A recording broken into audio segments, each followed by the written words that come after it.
नमस्कार, India news देख रहे हैं आप। आपके साथ मैं अभिषेक पांडे। बुलेटिन की शुरुआत करेंगे और रुक करेंगे इस वक्त तमाम अहम जानकारियों की ओर। शनिवार को जयपुर पोलो ग्राउंड में इंद्री इंडियन ओपन पोलो चैंपियनशिप का फाइनल मुकाबला हुआ, जिसमें सहारा वॉरियर्स ने जिंदल पैंथर्स को 10-5 से हराकर खिताब अपने नाम किया। समारोह के मुख्य अतिथि राज्यसभा सांसद विवेक तनखा और पूर्व केंद्रीय मंत्री विनोद शर्मा रहे। पूर्व केंद्रीय मंत्री विनोद शर्मा ने विजेता टीम को सम्मानित किया और आईटीवी नेटवर्क के संस्थापक कार्तिक शर्मा की वो भी फाइनल मुकाबले के दौरान यहां पर मौजूद रहे। तो ये मुकाबले के दौरान की तस्वीरें भी आप स्क्रीन पर देख सकते हैं। इंद्री इंडियन ओपन पोलो चैंपियनशिप का ये मुकाबला हुआ तो और सहारा वॉरियर्स ने खिताब जो है वो अपने नाम किया, खिताब जीता। और आईटीवी नेटवर्क के फाउंडर कार्तिक शर्मा भी इस कार्यक्रम के दौरान, इस खेल के दौरान, इस मुकाबले के दौरान मौजूद रहे। तो आपको बता दें कि जयपुर पोलो ग्राउंड में इंद्री इंडियन ओपन पोलो चैंपियनशिप का फाइनल मुकाबला खेला गया, जिसमें सहारा वॉरियर्स ने जिंदल पैंथर्स को 10-5 से हराकर खिताब अपने नाम किया। और समारोह के मुख्य अतिथि राज्यसभा सांसद विवेक तनखा और पूर्व केंद्रीय मंत्री विनोद शर्मा रहे। और पूर्व केंद्रीय मंत्री विनोद शर्मा ने विजेता टीम को सम्मानित भी किया।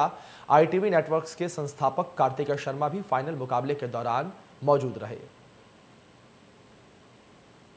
ये तस्वीरें आप देख रहे हैं किस तरीके से यहां पर खिलाड़ियों को सम्मानित किया गया।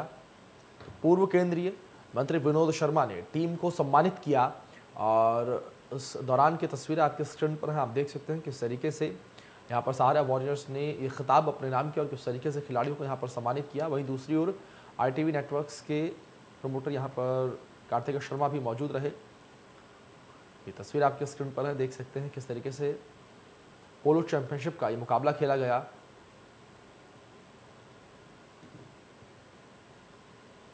सहारा वॉरियर्स ने ये मुकाबला जो है जीता। सहारा वॉरियर्स ने मुकाबला अपने नाम किया और जिंदल पैंथर्स को 10-5 से इस मुकाबले में शिकस्त दी।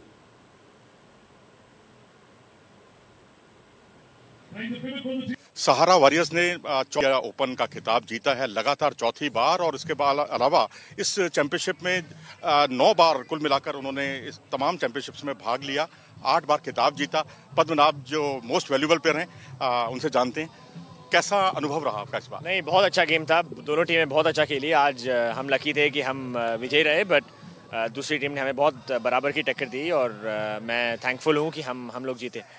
आप एक ऐसे राष्ट्रीय सवाई मानसिंह साहब से लेकर बहुत बड़े बड़े दिग्गज हुए हैं, कितना दबाव महसूस करते हैं आप इन सब का? नहीं, दबाव नहीं महसूस करता। मैं इससे मोटिवेशन लेता हूँ, इंस्पिरेशन लेता हूँ। मेरे लिए उन्होंने बहुत अच्छी लेगेसी छोड़ी है और मैं बहुत प्राउड हूँ कि मैं इस लेगेसी को रिप्रेजेंट कर सकता हूँ और होपफुली आगे भी बढ़ा सकूँ।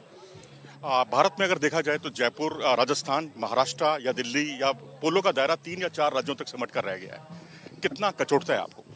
नहीं, अच्छी बात नहीं है। आई थिंक मेरे ख्याल में पोलो एक बहुत ही बेहतरीन स्पोर्ट है। आपने आज देखा कितना मतलब घोड़े कितने सुंदर एनिमल्स हैं, और जैसे इस एक ही ऐसा डिसिप्लिन है जिसमें इस तरह का मूवमेंट दिखता है घोड़ों का। तो मेरे ख्याल में आशा यही है कि आने वाले समय में ज़्यादा स्टेट्स में ये स्पोर्ट फैले और ज़्यादा स्टेट से लोग इसमें भाग लें, बोथ स्पेक्टेटर के तौर पे और खिलाड़ियों के तौर पे। और हम यही होप करते हैं इंडियन पोलो एसोसिएशन की, आई एम श्योर कि उनकी तरफ से एफर्ट्स बहुत हैं कि इस स्पोर्ट को हम और ज़्यादा स्टेट्स में पहुंचा सकें। और you never know, in the years to come national TV में भी आए और ज़्यादा लोग इस स्पोर्ट के साथ जुड़े। चलिए, आखिरी सवाल ये कि इंडियन ओपन में इस बार जो कई प्रायोजक जुड़े हैं, इसको लेकर आप कितना पॉजिटिव मानते हैं भविष्य इस खेल का? नहीं, बहुत अच्छा है। हमारे स्पोर्ट्स में बहुत ज़रूरत है ऐसे स्पॉन्सर्स की, कॉर्पोरेट्स की, जो स्पोर्ट में इन्वॉल्व हुए और इसको बढ़ाएं। आज आपने देखा जैसे इंद्री ने इतना अच्छा ऑर्गेनाइजेशन किया, काफ़ी दिग्गजों को भी बुलाया एज अ प्लेयर। बहुत एक मोटिवेशन लगता है कि जब लोग आप लोग को देखने आते हैं, और आज जैसे हज़ारों की तादाद में लोग देखने आए, तो बस मैं यही कहना चाहूँगा from the whole polo community, बहुत बड़ा धन्यवाद देना चाहूँगा इंद्री को। और मैं आशा करता हूँ कि आने वाले समय में और दोनों ब्रांड को और स्पोर्ट को इससे बहुत फ्रूटफुल रिजल्ट्स मिलें, और ये शुरुआत है एक अच्छे रिलेशनशिप की। चलिए, हमसे बात करने के लिए शुक्रिया। Thank you. ये थे पद्मनाभ, जिनका साफ तौर पर कहना था कि स्पॉन्सर्स आते हैं, खेल की दिशा बदलती है, दशा बदलती है, और आगे आने वाले समय में इस खेल का चहुमुखी विकास आपको देखने को मिलेगा। चलिए आगे बढ़ेंगे। आपको बता दें कि पश्चिम उत्तर प्रदेश के कैराना में 8 नवंबर यानी कि कल उत्तर प्रदेश के मुख्यमंत्री योगी आदित्यनाथ की एक सभा होगी। इस सभा के बाद योगी आदित्यनाथ कैराना में एक पीएसी कैंप का शिलान्यास भी करेंगे। साथ ही साथ शामली जिले में हुए योगी सरकार में करोड़ों रुपयों की योजनाओं से हुए विकास कार्यों का लोकार्पण भी सीएम योगी आदित्यनाथ के हाथों यहां पर होगा।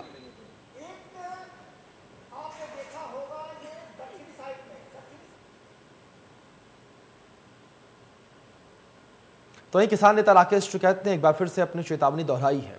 उन्होंने कहा है कि 26 नवंबर को किसान आंदोलन को 1 साल पूरा हो जाएगा।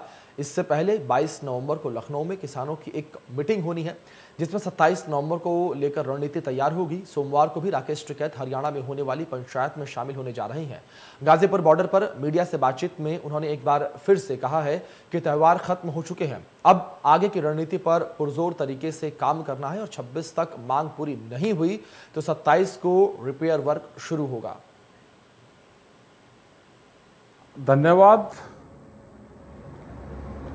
और सारे त्योहार हो गए, छोटी दिवाली, बड़ी दिवाली, गोवर्धन पूजा, भैया दूज, आज का दिन संडे का रेस्ट, तो 55-6 दिन की छुट्टी होगी। सरकारी आदमी भी छुट्टी काट के अपने घर आ लिया। गांवों में बहुत पब्लिक जा रही थी, आज पूरी भीड़ लग रही। चलो ठीक रहा कि दिल्ली के शहर के लोग गाँव में गए, अपने घरों पर तीज त्योहार पर जाना चाहिए सबको। अब काम की भी बात कर लें कुछ। एक तो कल की 8 तारीख की जो घटना हरियाणा में हुई थी, उसके लिए 8 तारीख की मीटिंग रख रखी हासी कलेक्ट्रेट एसएसपी ऑफिस पे, एसपी ऑफिस पे।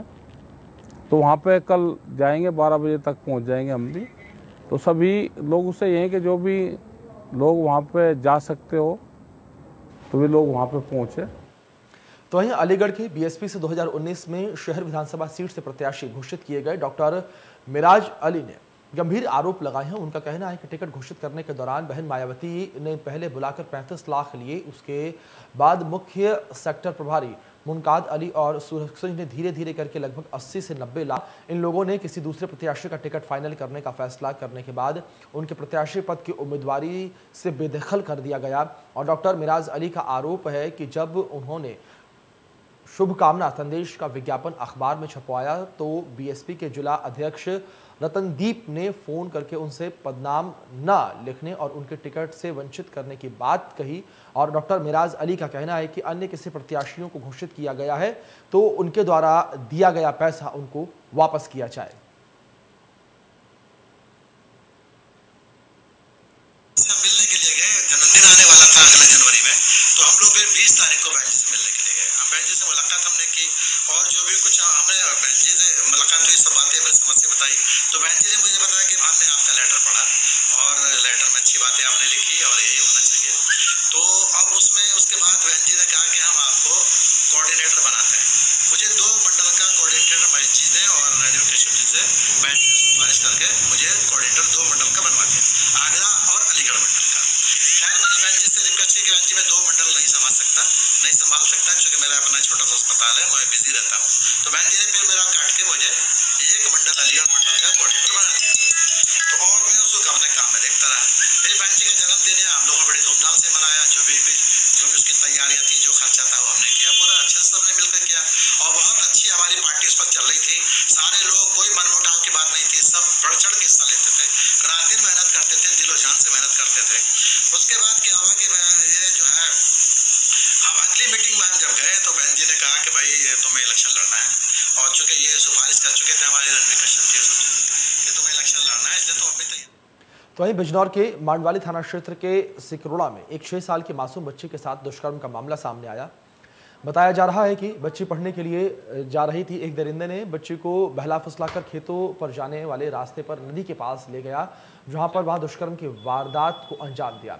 बच्ची के शोर मचाने पर पास ही खेत में जानवरों को चरा रही लोगों की आवाज़ सुनकर पहुंचे, तब तक आरोपी फरार हो गया था और परिजन बच्ची को लेकर थाने पहुंचे और आरोपी युवक के खिलाफ बच्ची से दुष्कर्म की तहरीर देकर परिजनों ने तहरीर के आधार पर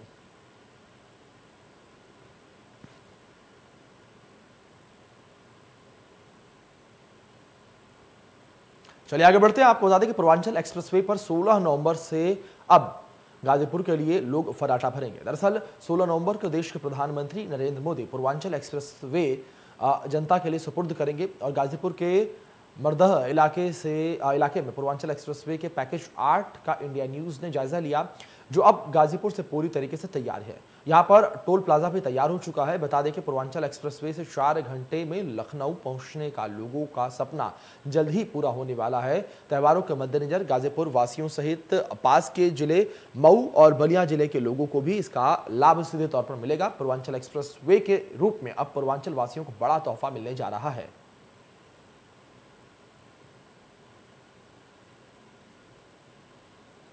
देश के प्रधानमंत्री नरेंद्र मोदी पूर्वांचल एक्सप्रेसवे का शुभारंभ 16 नवंबर को सुल्तानपुर से करेंगे।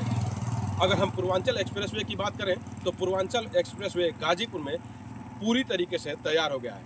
हमारे पीछे हम कैमरामैन से दिखाना चाहेंगे कि हमारे पीछे जो है टोल प्लाजा है। यहाँ से पूर्वांचल एक्सप्रेसवे से उतरते ही गाड़ियाँ सीधे यहाँ से निकलेंगी और जो टोल प्लाजा का जो निर्धारित शुल्क होगा यहाँ से देंगे और फिर उसके बाद गाजीपुर में अपने गंतव्य तक जाएंगे। ये पूर्वांचल एक्सप्रेसवे का पैकेज 8 है और ये बिल्कुल हर तरीके से एकदम तैयार है। हम यहाँ से स्थानीय यहाँ पे निवासी भी मौजूद हैं। राहुल, इनसे हम जानेंगे कि किस तरह की व्यवस्थाएं यहाँ दी जाएंगी और क्या लगता है।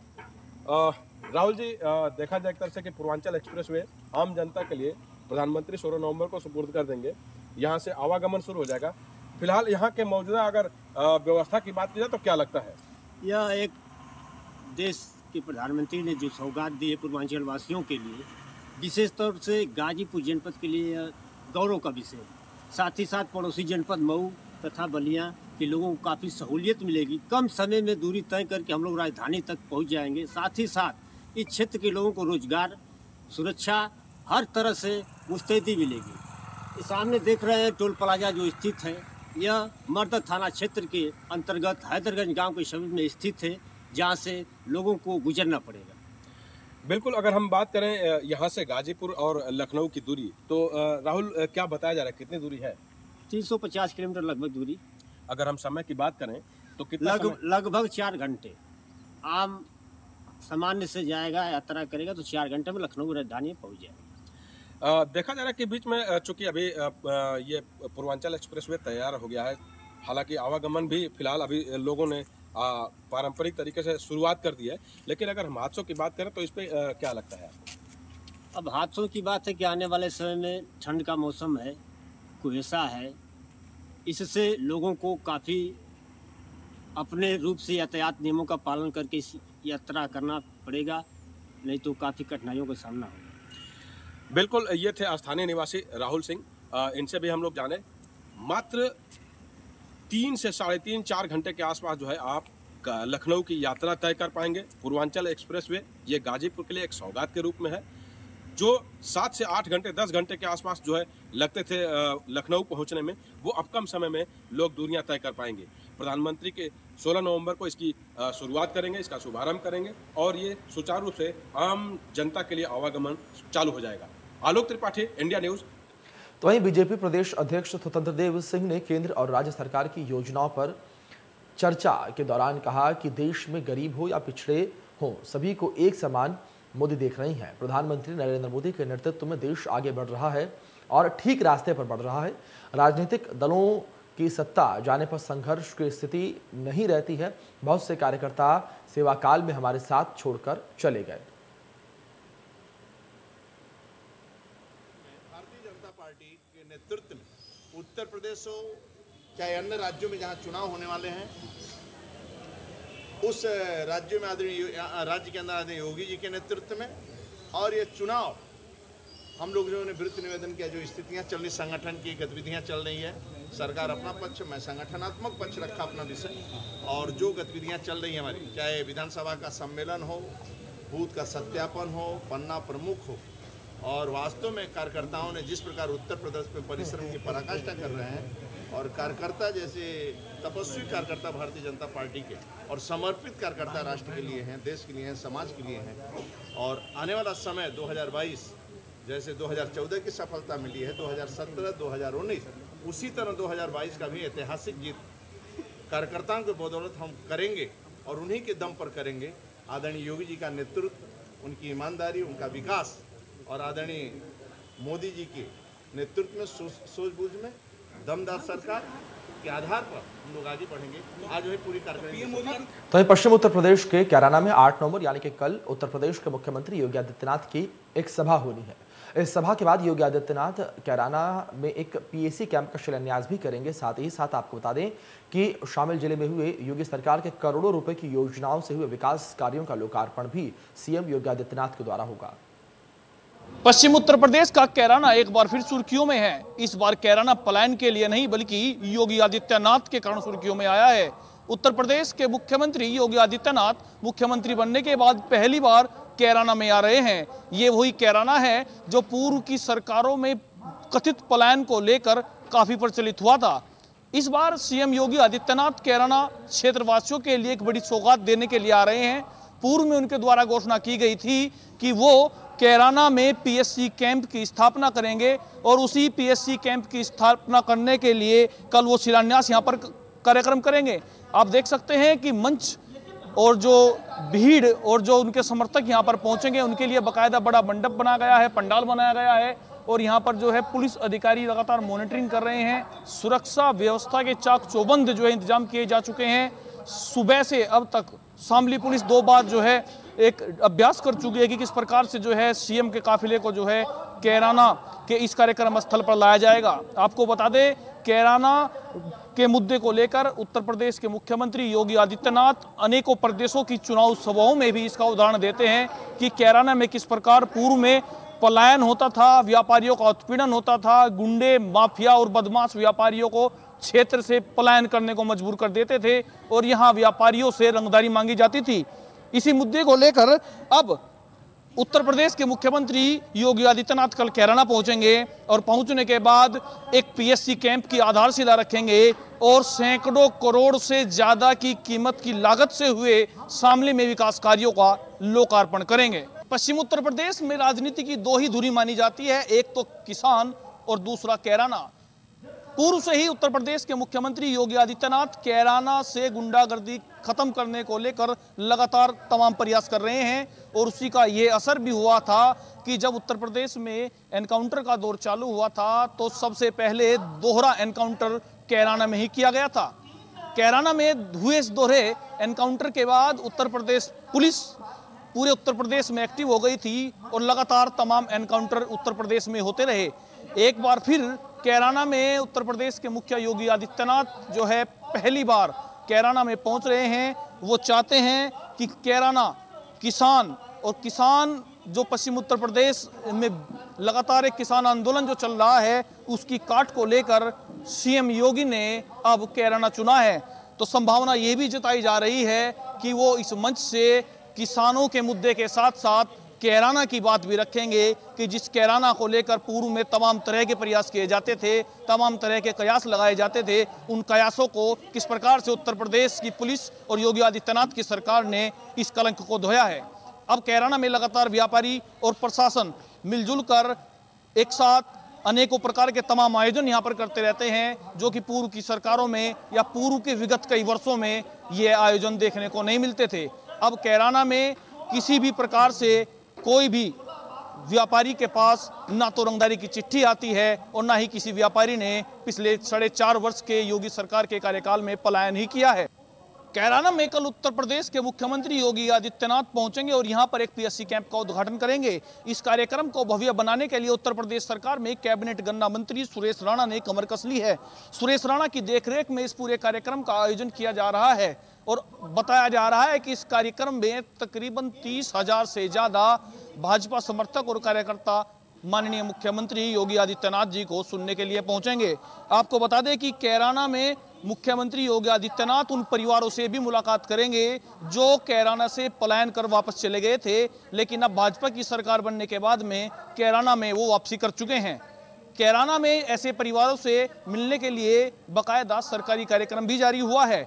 इस कार्यक्रम के मुताबिक करीब 40 मिनट योगी आदित्यनाथ पलायन कर चुके परिवार जो कैराना में वापस आए हैं उनसे मुलाकात कर और उनकी बात सुनेंगे।